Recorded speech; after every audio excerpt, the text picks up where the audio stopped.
moments, and Arsenal managed to create a moment and finish the moment, which has been your mantra, I think, all day today, Paul. It was just about getting over the line.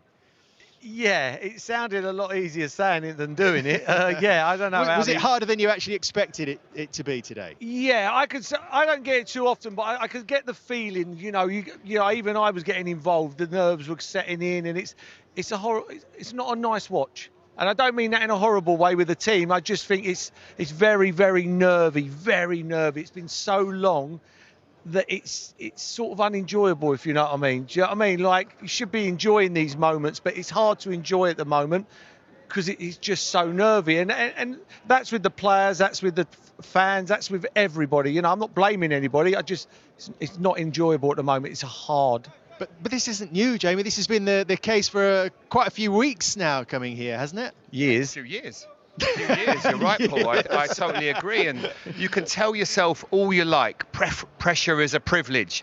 We're giving ourselves such an opportunity. But actually, when you're out there, sometimes fear can strangle you. It can take over you. And all the simple things that normally you just do because you've done it since you were 10, 11 years of age, you find so difficult. And that's what's happening with Arsenal right now. You know, individual mistakes or players maybe not having that final pass. And it just suffocates you. It stops you being the player that you are. And that's why it was so important today that there was one outstanding moment of real quality by Eberechi Eze that was the real difference. An absolutely incredible moment, exactly what they needed. And then, you know, you've got the back four to just hang on to that lead and a fantastic goalkeeper. A massive 3 points. And it's going to go on an awful... If they hadn't won today, you just couldn't see a way back for them. But right now, they've given themselves a great chance and they can build on this now and get back to that winning run, because I think they're going to have to go perfect to the end of the season. And isn't that ultimately, Paul, what it comes down to in these really tense games, in these really tense moments when Arsenal and Manchester City are both trying to win the league? It's those players with X factor, with a little bit of magic in their boots, who can make a difference, like a Cherki for Manchester City, and like an Eze, who could be that guy for Arsenal. Well, that's what they bought him for. They bought him for that magic. He's got the magic. He's a very talented footballer.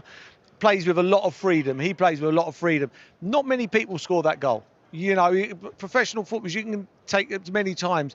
To get that the way he hit it against a very good goalkeeper in Pope, he's the X factor. You need to get the X factors on the pitch, and they're the ones who make the difference. You know, you'll get your players that run around, you'll work hard, and they'll be great for the team. But you have to that little bit of magic. You have to, otherwise nothing ever happens. So for me, you know, he's paid back everything in one go. Let's have a look how they managed to create an opening for Eberechi Eze on the edge of the box. And Jamie, this is something that we noticed in the first 9 minutes. They took 3 short corners, 6 before this all season, and it was almost like every time Odegaard was reinforcing the point to Madueke, because often we'd see Saka swing these in. Because keep going short. Exactly right, because what they're expecting, obviously, with Gabriel and Saliba at the back post, they're going to swing that one in. They're not expecting the short corner, and they're actually thinking, well, okay, we're fine, we've got a good position here. Eze has the shot on it, you know, on his left foot there, which is not his favoured foot. Now this one, it works perfectly because they're actually thinking not going to do it again. You can see Havertz find himself in a really good position. He keeps the ball, sets it back perfectly, and Eberechi Eze, just watch how he opens his body up here, because he knows this time he wants it to be on his right foot. Just keep your eye on him. You can see that they feed it into Havertz. Now he's got an enormous amount of space if he can lay it back. He just opens his body now. Now he's just started to creep and just say, right, pass it onto my right foot this time. That short step to the left, and then he hits that so well. And as he hits it, you can already see he knows he's off. His body's taking him that way. That's flying into the top corner. Wonderful, wonderful technique. Just to be clear, is all that movement, do you think, choreographed? So they know if they can get Odegaard out there, they can get the marker to follow him. That will open up a little gap for Havertz, who knows behind him is Eze waiting. Oh, 100%, 100%. But fair play to Madueke and Odegaard, because the fans are getting restless after 2 of them. The first one went horribly wrong. Second one weren't great. But yeah, it's all done to take everybody in for him to be there on his own. And it's just a phenomenal finish. It's worthy of winning any football match, you know. And he's done that today, and that's what he was bought for. He was bought for them moments, because not many people on that football pitch could do what he done today. Do you think his football looks less tense than some of his teammates? Yeah, I'd say a little bit. I think as well, Odegaard as well. I thought at times it wasn't necessarily his best game, but I always felt when he had the ball, there was a bit of calmness about it. You know, he tried to find the right pass, and when Bukayo came on for the last 10, 15 minutes, they linked up nicely. But it's difficult. It's very easy for us to sit here. I've been in that position trying to win titles and giving away goals in the last minute, and set pieces, maybe someone hurting you, and you're thinking, we're so confident here, we should win, and all the messaging, and you can have all the videos, all the positive, you know, information given to you. Pressure can take hold of you, and the fact that they managed that game at the end was a great indictment of what they're trying to do here. Now, and I'm sure the manager will like, let's just keep ticking them off. Yes, you want to win 2-3-0 if you can and try and get your goal difference up, because it might come down to goal difference. But right now, the objective was to get the 3 points. They did that with a moment of magic. Did that matter, that they didn't push on? You know, when he scored the goal, I said to you, I went, oh, it could be 3 or 4 or 5. Not really. I mean, long as they got over the line, I think if they'd have gone and scored late on Newcastle and drawn 1-1, and we'd be sitting here going, why didn't they go for it? But no, it was so important just to win today. Just important. I'm pleased for Eze, because, you know, it's been hard for him in ways. You know, he played at Aston Villa away and he fell asleep at the far post and Cash put it in. Never played for a while. It's only the second time that he and Odegaard have been in the starting lineup since then. Yeah, and that just tells you, I think now it's one of them where Mikel's got to go, you know what, I've got to get my talent on the pitch now. It's gone past that now where we're going to be tight and we're going to be solid, nick a goal. He's got to get his talent on. And today I thought Odegaard just gives you that calming influence. When he gets on the ball, he's good in tight spaces and he just plays the game at his pace, never panicked. You know, he hasn't got back to the heights where he has at the moment. But that was good enough today. You know, he's a calming influence on the team. You don't want to watch that. Hard attack there. What was your feeling when you saw the ball just landing at Visser's foot there? Yeah, there were a lot of balls to watch, to be fair. That was the biggest chance that they had. But overall, yeah, we got the results that we wanted, and we are very happy. How tense were those final moments? Yeah, 1-0, and against this team, I think they made 5 subs. It felt like they made 10 subs.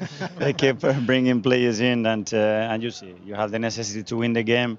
The margins are very, very, very short, and yeah, I think we got through it.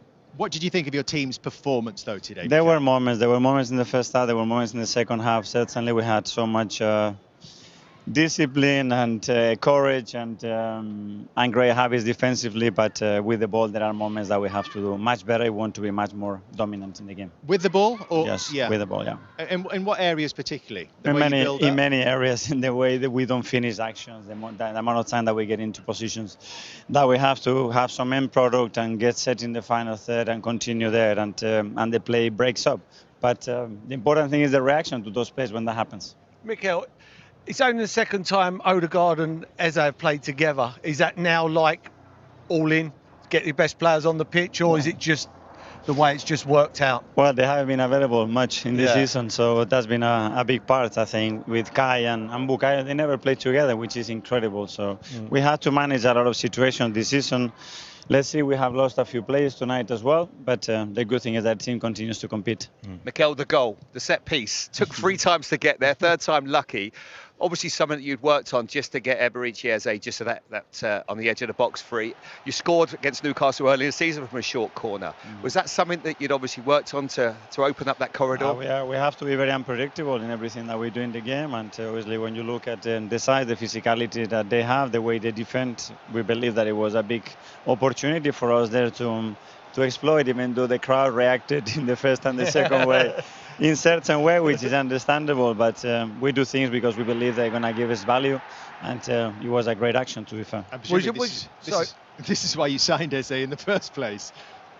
Yeah, at the end the ball has to arrive. You can do anything, the ball has to arrive to the right play in the right position, and if that's the case, then the chances of this happening are bigger. Was your plan for them 3 corners bang short every time, or would you leave that to the players for that? Because obviously when the first one doesn't work, the fans get restless, and then the next one, it was all right, he has a shot, but it takes some to do it again. Yeah. Do you know what I mean? Was that the plan? Just keep on doing that? But that's the courage that we demand to the player, because we can put it direct, and Pope is really good. He can catch it, he can counter with the 3 front players that they have. And it might don't go well. So if we believe it's their best thing to do it. And if you make a mistake, an error, it's part of football, do it again. Mikel, just a couple more for you. How difficult is it when you've got the lead to get that balance between protecting it because of so much that is at stake and going to try and make it more comfortable for yourself and for the fans. The message at halftime was clear, go and get the second one. But as I said, we didn't finalize enough action. We had openings. There is obviously a really debatable no red card for the second time in 2 games, because against City we should have played against 10 men with 1-1 again. You thought Nick Pope was a yes, and I just watch it back, and for me it's crystal clear. Because if that happens with Pope inside the goal and the defender is outside, he fouls, and it's a red card. Personally, I thought Gyökeres stopped, and that's why I didn't think he got sent off, because when the ball goes over, he thinks that Pope's going to clear it. He misses it, and then he goes again, and then that's why I thought maybe he didn't get sent off. That's why, because he stops. But he stops the trajectory and the run and the speed. Yeah, but I think if he'd have carried on running, I think you never know. I think, I thought that was a 50-50. Eze and Havertz, how are they? Let's see. At the moment, they have to be looked after, but hopefully they're going to be okay. 1 down? 1 down, 4 to go. And now we have to go to Madrid with desperate to go, because that's such a beautiful moment for us. We wish you well. Thank you for talking to us. Congratulations on this evening. Thank you. Because it is all about just chalking them off, isn't it? Into areas as well, but you'd like to have that other one as an option. So it didn't look good, to be honest.